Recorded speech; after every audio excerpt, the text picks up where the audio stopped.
Did you have any racist friends growing up or anybody, not to drop any names? So did you experience? This one guy, Rick, he was a piece of shit. No. No, but I'm serious with you. Like, I mean, there's some, yes. Okay, so I did as well. I was in South Carolina in the Army, and I went out and my dad came to see me for graduation, so we went into South Carolina. If you know South Carolina, what is capital for? Capital of South Carolina is, you guys. It's literally a Confederate flag. Exactly, that's what I'm saying to you. So I went out, I'm like, oh wow, there's some of this taking place. Where are you from? And I was no hair at that time. I'm me bald. It's not the friendliest look I got, right? So I'm walking around and people are looking at me. I'm having conversations. I'm like, wow, these guys really do look at me as a threat coming from Iran.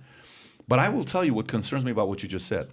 So this weekend, we went shopping in Miami with the kids. I took Tico and Dylan because Senna went to a birthday party that the boys weren't invited because you had to be 3 to 5 to go to the birthday party, and they didn't qualify because they're 8 and 9. So mommy kicked us out. She went to the birthday party with babies, and I said, let's go shopping.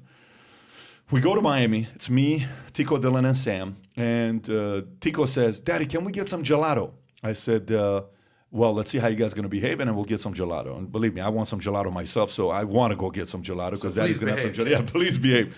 And then Tico makes a comment. He says, Daddy, you're such a fun destroyer. I said, I'm a what? You're a fun destroyer. I said, no problem. I said, perfect. I said, Tico, let me teach you a lesson about life. If you tell me I'm a fun destroyer, I'm going to act like a fun destroyer because you made me believe as a father I'm a fun destroyer. So we go. Can we get gelato? No, I'm a fun destroyer. I'm committed to being a fun destroyer. So we walk. We go to Nike.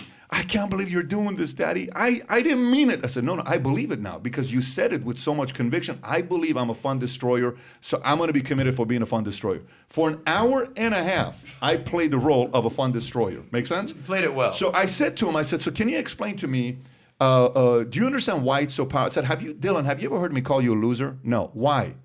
I don't know, because I'm not? Yeah, because if I call you, you believe it. Because you're not a loser. I don't call you a loser. I said, if you call me a fun destroyer as a father, I think I'm a fun destroyer as a father. Maybe I become a fun destroyer as a father. Then Tico's like, oh, that's starting to make sense. I said, let's play a game together. I said, what's that? Tico, what can he say good about Dylan? What are some good things about Dylan? I think Dylan is smart. I think Dylan is this. I think Dylan is. I said, Dylan, how about you about Tico? He says, well, Daddy, Tico sometimes doesn't share the games with me. I said, no, only good. So Dylan's trying to make an effort to say something good about his brother. They had a big fight this morning in the house, which was epic. Anyways, by the time it was done, I said, Tico, did my point make sense? He says, yeah, Daddy, you're definitely not a fun destroyer. I said, tell me why I'm not a fun destroyer.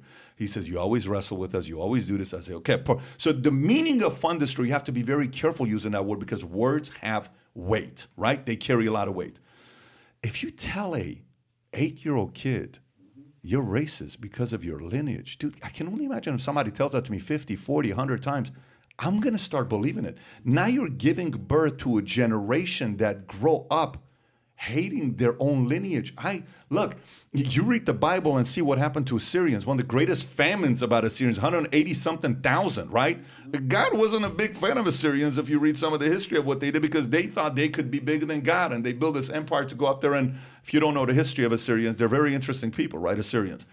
But guess what? What are we going to sit there and say? Oh, because of that, let me tell you, you are, you're responsible for that. No, that's what they did. But people change and we can get better. And you just have to be careful to not put me in a box that just because I'm that, I'm doing that as well. So very surprising. Virginia told us that to parents, voting for your side of the aisle is less important than voting for how your kids are raised. Exactly. That was a very big indicator. So very good point you just made on that part. So if you enjoyed this little short segment from the podcast that we did, here's another short segment to watch. Or if you want to see the entire podcast, click over here. Take care, everybody. Bye-bye.